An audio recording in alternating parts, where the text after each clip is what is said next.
నమస్తే, welcome to mirror TV. నేను పవన్.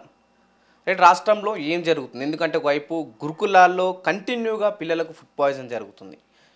మరోవైపు ఈ రైతు బోనస్ గురించి కూడా చాలా చర్చ మీదకి వస్తుంది. నిన్న తుమ్మల చేసిన వాక్యాలు, ఎందుకంటే రైతు బంధు చాలామంది రైతు బంధు అడగట్లేదు, రైతు బోనసే అడుగుతుందని చెప్పేసి తుమ్మల చేసిన వాక్యాలు నిజంగానే రైతులు బోనస్ అడుగుతున్నా, రైతు బంధు అడుగుతున్నా, రైతు బంధు బంద్ చేసే ఆలోచనలో ఉన్నారా అన్న విషయాలపైన మనం మాట్లాడే ప్రయత్నం చేద్దాం. మనతో పాటు తెలంగాణ ఉద్యమకారుడు పల్లె రవిగౌడ్ గారు ఉన్నారు. అన్న నమస్తే. అన్న నమస్తే పవన్ గారు. అన్న, ఏంటి రాష్ట్రంలో అంతా ఎటు చూసినా గందరగోళం నడుస్తుంది. ఒకవైపు పిల్లల ఫుడ్ విషయంలో ఫుడ్ పాయిజన్ అనే హాస్పిటల్ పాలవ్వడం, మరోవైపు ఈ రైతుల విషయంలో కాస్త గందరగోళం నెలకొంది. గమనిస్తున్నారా వీటన్నిటిని? స్పష్టంగా మనమే కాదు, ఇవాళ తెలంగాణలో సామాన్యులు కూడా ఏం జరుగుతుంది రాష్ట్రంలో అన్నదాన్ని అర్థం చేసుకున్నారు. ఈ కాంగ్రెస్ గవర్నమెంట్, రేవంత్ రెడ్డి నాయకత్వంలోని కాంగ్రెస్ ప్రభుత్వము తెలంగాణలో వచ్చిన వెరీ నెక్స్ట్ ప్రమాణ స్వీకారం చేసిన మొదటి రోజు నుంచి దాదాపు ఇంకొక వారం అయితే సంవత్సరం పూర్తవుతుంది. కరెక్ట్ 7వ తారీఖు సంవత్సరం అవుతుంది.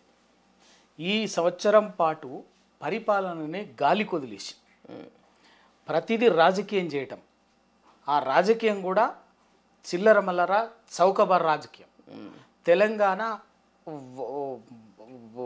పరిస్థితికి, తెలంగాణ తత్వానికి భిన్నంగా కక్షా రాజకీయాలు చేయటము, విద్వేష రాజకీయాల్ని చేయటం, చిల్లర మల్లర చేయటం. అంటే తెలంగాణలో ప్రధానంగా జరుగుతున్న ఇష్యూ అయితే ఈ గురుకుల పాఠశాల కావచ్చు, ప్రభుత్వ పాఠశాల కావచ్చు, మధ్యాహ్న భోజనం కావచ్చు, లేకపోతే అయితే ఫుడ్ పాయిజన్ వల్ల చాలామంది పిల్లలు ఈ హాస్పిటల్ అడ్మిట్ అవ్వడం, 40కి పైగా పిల్లలు చనిపోవడం. రీసెంట్గా 9th క్లాస్ వాంకేడ గురుకుల స్కూల్ శైలజామ కూడా చనిపోవడం జరిగింది. ఇది ప్రభుత్వ నిర్లక్ష్యం వల్లనే జరుగుతుందా, లేకుంటే ప్రతిపక్షాల కుట్ర ఉందా? దీంట్లో ఏమన్నా? 100% ప్రభుత్వము నిర్లక్ష్యము, బాధ్యతారాహిత్యము వల్ల జరుగుతున్నటువంటి వ్యవహారం. దానికి మించి ఇవాళ గురుకుల పాఠశాలలో చదువుతున్నటువంటి వాళ్ళు ఎవరు? ఎస్సీ, ఎస్టీ, బీసీ, మైనార్టీ, ఇంకా అగ్రవర్ణాలలో కూడా పేద పిల్లలు, పేద కుటుంబాలకు సంబంధించినట్టు ఉంటాడు. అంటే ఆల్మోస్ట్ అన్ని గురుకులాల్లో పేదలు, లోయర్ మిడిల్ క్లాస్ పిల్లలు చదువుతున్నటువంటి వాళ్ళు. వీళ్ళకి ప్రభుత్వంలో ఉన్నటువంటి ఎవ్వరికి ఈ వర్గాల, ఈ ప్రజల మీద, ఈ కుటుంబాల మీద ప్రేమ లేదు. కాబట్టి కక్షపూరితంగానే, కుట్రపూరితంగానే వీళ్ళు గురుకుల విద్యా వ్యవస్థని విచ్ఛిన్నం చేయాలి, నిర్వీర్యం చేసేటటువంటి కుట్ర చేస్తున్నారు. ఎందుకు అంటే కేసీఆర్ గారు ఈ గురుకుల విద్యా వ్యవస్థని అద్భుతంగా గడిచిన 9.5 సంవత్సరాల్లో, అధికారంలో ఉన్న 9.5 సంవత్సరాల్లో అద్భుతంగా ఆ రోజు వరకు ఉన్నటువంటి 150, 100 గురుకుల పాఠశాలలు ఉండే, ఎస్సీ, ఎస్టీ, బీసీ, మైనార్టీ అన్నీ కలిపితే వాటిని వాళ్ళ ఒక 1070 గురుకుల పాఠశాలలు తీసుకురావడం జరిగింది. దాదాపు 7 లక్షల మంది పిల్లలు చదువుతున్నారు. అప్పటికి ఏదో ఉండే దాంట్లో క్వాలిటీ కరికులంతో పాటు ఎడ్యుకేషన్తో, క్వాలిటీ ఎడ్యుకేషన్తో పాటు పౌష్టికాహారాన్ని కూడా ప్రతిదీ కూడా మెన్యూతో సహా ఒక అద్భుతంగా ఒక నామ్స్, ఒక ప్రామాణికంగా ఉండాలనేటువంటి ఉద్దేశంతో వాటన్నిటిని తీసుకొచ్చి ఒక ప్రైవేటు, కార్పొరేట్ స్కూల్స్ని మించి పోటీ పడేటట్టుగా ఈ విద్యా సంస్థలను తీర్చిదిద్దడం జరిగింది. అంటే ఈ గురుకులాల్లో చాలా వరకు ఇప్పుడు ఉన్న ప్రస్తుతం బీఆర్ఎస్ పార్టీలో ఉన్న ఆర్ఎస్ ప్రవీణ్ కుమార్ గారి ఆధ్వర్యంలో చాలా ముందడుగు చేసినాయి. కానీ ఈ ప్రతిపక్షంలో ఉన్న సీతక్క గారు కావచ్చు, లేదంటే కొండా సురేఖ గారు కావచ్చు, ఇది కేవలం బీఆర్ఎస్ వాళ్ళు చేసిన కుట్రనే, దీన్ని మేము బయట పెడతామని ప్రత్యేకంగా ప్రవీణ్ కుమార్ సార్ గారిని కూడా పాయింట్అవుట్ చేసినట్టు మాట్లాడింది. దీన్ని ఎలా చూడొచ్చు? ఇప్పుడు దురదృష్టవశాత్తు వాళ్ళిద్దరూ, మా అక్కలు, సీతక్క ఒక ఆదివాసీ బిడ్డ, సురేఖక్క ఒక బీసీ బిడ్డ. వాళ్ళు నిజంగా కూడా మీరు ఏ వర్గాల నుంచి ఎక్కడి నుంచి ఎదిగొచ్చారో దాన్ని ఒక్కసారి గుండె మీద చేసుకొని మాట్లాడాలి. రాజకీయాల కోసం చిల్లర మల్లర మాటలు మాట్లాడటం కాదు.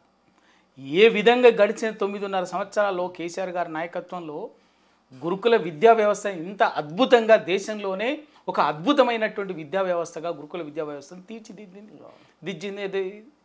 దాంట్లో ఆర్ఎస్ ప్రవీణ్ కుమార్ గారు ఒక కీలకంగా పాత్ర పోషించింది. కాబట్టి ఇవాళ అంత అద్భుతంగా మౌలిక సదుపాయాలు కానీ, విద్యా ప్రమాణాలు కానీ, ఆ ఆరోగ్య నియమాలతో పాటు ఆహారానికి సంబంధించినటువంటి అన్నిటినీ పాటించి అన్ని రకాల జాగ్రత్తలు తీసుకొని ఒక అద్భుతంగా తీర్చిదిద్ది ఇవాళ జాతీయ విద్యా సంస్థలు ఎన్ఐటీస్, ఐఐటీస్, ఎయిమ్స్, జేఈ, ఇటువంటి ప్రతి ఐఐఎమ్స్, ప్రతి దాంట్లో కూడా గురుకుల విద్యా సంస్థలు అసలు కార్పొరేట్ విద్యా సంస్థలను మించి పోటీపడి ప్రతి సంవత్సరం 100 మంది పిల్లలు సీట్లు తెచ్చుకున్నారు. అంతేకాదు నీకు ఎక్కడ కూడా అంతర్జాతీయంగా కూడా అద్భుతంగా పోటీపడి ఒక ప్రతిభని ప్రదర్శించినటువంటి మనకు పేర్లు చెప్పుకోవడం పోతే అద్భుతంగా ఉన్నాం. అంటే ఇవాళ అంతా తీసుకొచ్చినటువంటి వాడిని ఒక్క సంవత్సర కాలంలోనే మొదటి నెలలోనే కనీసం మీరు గాలికి వదిలేసి ప్రతి నెల ఎక్కడో దగ్గర ప్రతి నెల ఫుడ్ పాయిజన్ అయ్యి పిల్లలు హాస్పిటల్లో చేరుతున్నారు. దాదాపు 40 రక్షణ లేదు, ఎడ్యుకేషన్ గాలికి వదిలేసి నువ్వు మౌలిక సదుపాయాలు లేవు, కనీసం వాళ్లకు మంచినీళ్ళు కానీ రక్షణ కానీ కరెంటు కానీ వసతులు ఇంకా అవి ఇవి అనేది ఎడ్యుకేషన్ కరికులం అన్నీ వదిలేసి ఇంకా పైగా సిగ్గు లేకుండా నోటికి వచ్చినట్టు మాట్లాడటం. అంటే ప్రధానంగా వాళ్ళు చేస్తున్న వాక్యాలు ఏంటంటే ఇది గురుకులాల్లో కావచ్చు, లేకపోతే ప్రభుత్వ పాఠశాలలో పెట్టే భోజనం వల్ల కాదు, బయట చిరుతిండ్లు తినడం వల్లనో లేకపోతే బయట ఫుడ్ తినడం వల్ల కేవలం ఫుడ్ పాయిజన్ అవుతుందని చెప్పేసి ఇట్లాంటి వాక్యాలు కూడా మీకు వినబడడం జరుగుతున్నాయి. నిజంగానే దానివల్ల కూడా అసలు వీళ్ళకి ఆ మాట మీరు చెప్పినటువంటి మాట మాట్లాడేటటువంటి వాళ్ళకి గురుకుల విద్యా వ్యవస్థ మీద అవగాహన ఉందా? గురుకుల విద్యా వ్యవస్థ మీద అవగాహన ఉందా? కనీస జ్ఞానం ఉండి మాట్లాడుతున్నారా, జ్ఞానం లేకుండా మాట్లాడుతున్నారా? ఒక గురుకుల పాఠశాలలో గురుకుల కళాశాలలో జరిగినటువంటి స్టూడెంట్ మొత్తంగా ఎవరి కంట్రోల్లో ఉంటారు? మొత్తం complete government, complete hostel management, principal, దానికి సంబంధించినటువంటి వార్డను మొత్తం వ్యవస్థ ఉంటుంది. బయట చిరుతిండ్లు బయట తిండి తింటుర్రు, బయట తిరుగుతున్న బుద్ధిందా మాట్లాడేటప్పుడు? ఒక బాధ్యతాయుతమైనటువంటి పదవులు ఉండి మాట్లాడేటటువంటి మాటలు కాదు ఇది. ఇదివరకు ఎందుకు లేదు ఆ సమస్య? ఇదివరకు ఆ సమస్య ఎందుకు లేదు? ఇవాళ ఎందుకు వచ్చింది? అరే ఇప్పటికి 40 మంది పిల్లలు చనిపోయినరండి. మొట్టమొదటగా అధికారంలోకి వచ్చినటువంటి వీళ్ళు అధికార పీఠ మీద కూర్చున్న మొదటి నెలల్లోనే భువనగిరిలో 2 అమ్మాయిలు చనిపోయినారు. ఆ రోజు మీరు జాగ్రత్త పడి ఉంటే ఆ రోజు ఇంకా దాని మీద ఇప్పటికి ఏంటంటే ఆ రోజు భువనగిరి గురుకుల పాఠశాలలో చదివినటువంటి అమ్మాయిల మీద కూడా ఏంటంటే అది అనుమానాస్పదంగానే ఉన్నది. ఇప్పటికీ అది దాని వెనక ఏదో కుట్ర ఉంది, మీరు ఏది పట్టించుకోలే. ఇవాళ లాస్ట్కి ఏంటంటే 40 మంది ఇంకా అదొక ప్రహసనంగా దాని ఎందుకు అంటే దానివల్ల పిల్లలు చచ్చిపోవటము, నిరంతరం ఫుడ్ పాయిజన్ అవుతూ వీళ్ళంతా ఉంది అని అంటే తల్లిదండ్రులు ప్యానిక్ అయ్యి మాకు లేకపోయినా ఈ చదువు లేకపోయినా లేదు, మా పిల్లల్ని బతికించుకుందామని ఆ స్కూళ్ళలో నుంచి ఇళ్లలోకి తీసుకుపోయేటటువంటి ఒక భయానకమైన వాతావరణం కల్పించడం కోసమే ఇవాళ గురుకుల పాఠశాలలో వాళ్ళు అడ్మిషన్లు చేస్తున్నారు. అందుకే ఇవాళ ఆ కారణంగానే క్వాలిటీ ఇప్పుడు ఏంటంటే పేరెంట్స్ ఏముంటుంది ఇవాళ గురుకుల విద్యా వ్యవస్థకి ఎందుకు పోటీ ఉంది? మొన్నటిదాకా ఎంత అద్భుతమైన పోటీ ఉంది. వాళ్ళ లక్షల మంది పిల్లలు రాస్తున్నారు, ప్రతి సంవత్సరం లక్షల మంది పిల్లలు పోటీ పడుతున్నారు, లక్షల మంది. ఇవాళ మీరు ఆ పరిస్థితి నుంచి ఏంటంటే గురుకుల పాఠశాల అంటే గిట్ల చేసే కదా మీరు ఇదివరకు అద్భుతమైన ప్రభుత్వ విద్యా వ్యవస్థని నాశనం చేసి 95 తర్వాత జిల్లా పరిషత్తు పాఠశాలని, గవర్నమెంట్ పాఠశాలని, గవర్నమెంట్ స్కూల్స్, కాలేజెస్ని చేరకుండా చేసిరు మీరు. 95 నుంచి ప్రభుత్వ విద్యా సంస్థ ప్రభుత్వ స్కూళ్ళని అందరం నాతో సహా అందరం కూడా ప్రభుత్వ పాఠశాలలో చదివి వచ్చినటువంటి వాళ్ళమే. నేను కూడా ప్రభుత్వ పాఠశాలలో చదివినటువంటి వాళ్ళని, మునుగోడు జిల్లా పరిషత్ హై స్కూల్లో చదివి 87-88 సంవత్సరాలు నేను స్కూల్ టాపర్ని. అటువంటిది అద్భుతమైనటువంటి విద్యా వ్యవస్థ 95కి వచ్చేసరికి ఇటువంటి దిక్కుమల్ల పనులు చేసే ప్రభుత్వాలు కుట్రపూరితంగా చేసే సమైక్యాంధ్ర పాలకులు ఈ విద్యా వ్యవస్థని నాశనం చేశారు. గవర్నమెంట్ స్కూల్ అంటే పిల్లలు భయపడే, తల్లిదండ్రులు భయపడే కాడికి తీసుకొచ్చారు. గవర్నమెంట్ కాలేజీలు అంటే తల్లిదండ్రులు భయపడి వాటికి చేరకుండా నారాయణ శ్రీ చైతన్యాల కోసం తరలించారు. మళ్ళీ మీరు చేస్తున్న పని ఏంటంటే ఈ 10 ఏళ్లలో వచ్చినటువంటి అద్భుతమైన గురుకుల విద్యా వ్యవస్థని విచ్ఛిన్నం చేసి, నిర్వీర్యం చేసి మళ్ళీ కార్పొరేట్ వైపు మీరు పిల్లల్ని తీసుకుపోయేటటువంటి కుట్ర చేస్తున్నారు. దానికి కేవలం కాంగ్రెస్లో ఉన్నటువంటి వీళ్ళందరూ కూడా ఆ గురుకుల విద్య ఎవరు ప్రైవేట్ కార్పొరేటు స్కూల్స్ వాళ్లకు తొత్తులుగా పనిచేస్తున్నారు. కాబట్టి వీళ్ళంతా కూడా ఈ తెలంగాణలో అద్భుతంగా ఉన్నటువంటి గురుకుల విద్యా వ్యవస్థను విచ్ఛిన్నం చేస్తున్నారు, నిర్వీర్యం చేస్తున్నారు. అందుకే రక్షణ లేకుండా పిల్లలకు, ఆడపిల్లలకు రక్షణ లేకుండా చేస్తున్నారు. ఫుడ్ నిరంతరం ఏంటంటే ఒక దగ్గర సమస్య వస్తే మిగతా దగ్గర జాగ్రత్త పడాలి. అంటే లేదు గతంలో ఆకునూరి మురళి గారు చేసిన వ్యాఖ్యలు తెలంగాణలో గురుకుల పాఠశాలలు అవసరం లేదని చెప్పేసి గతంలో పేపర్ స్టేట్మెంట్ వ్యాఖ్యలు చేయడం జరిగింది. ప్రభుత్వం అదే ఆకునూరి మురళి గారు ప్రస్తుతం కాంగ్రెస్ ప్రభుత్వంలో కీలకమైన పదవిలో ఉన్నారు. ఇది నిజం చేస్తుంది అనుకోవచ్చా తెలంగాణలో గురుకులాలు లేకుండా చేయడం అనే విషయాలు? నేను చెప్పు గురుకుల విద్యా వ్యవస్థను కుట్ర చేయటం కోసమే ఆకునూరి మురళి గారు ఒక దళిత సామాజిక వర్గం నుంచి వచ్చినటువంటి అధికారి. ఆయన మొన్నటి వరకు ఏదో పెద్ద దళితుల మీద సమాజం మీద ప్రేమ ఉన్నట్టు ఒలగబోసినట్టు మాట్లాడిండు. సంవత్సర కాలంగా ఆ గురుకుల విద్యా వ్యవస్థ నాశనం అయితే, గురుకుల విద్యా వ్యవస్థ నిర్వీర్యం అయితే నష్టపోయేది ఎవరు? ఎస్సీబీసీ పిల్లలు కాదా? ఎస్టీలు కాదా? పేద బడుగు బలహీన వర్గాల పిల్లలు కాదా? ఎక్కడ పోయింది నీ విజ్ఞత? ఎందుకు మాట్లాడతావు ఇవాళ? నీకు పదవి అంగానే నువ్వు తొత్తుగా మారినావా? కాంగ్రెస్ గవర్నమెంట్ బ్రోకర్గా పనిచేస్తున్నావా? ఇలా విద్యా కమిషన్ చైర్మన్గా ఉండి ఏం చేస్తున్నావు? What is your responsibility?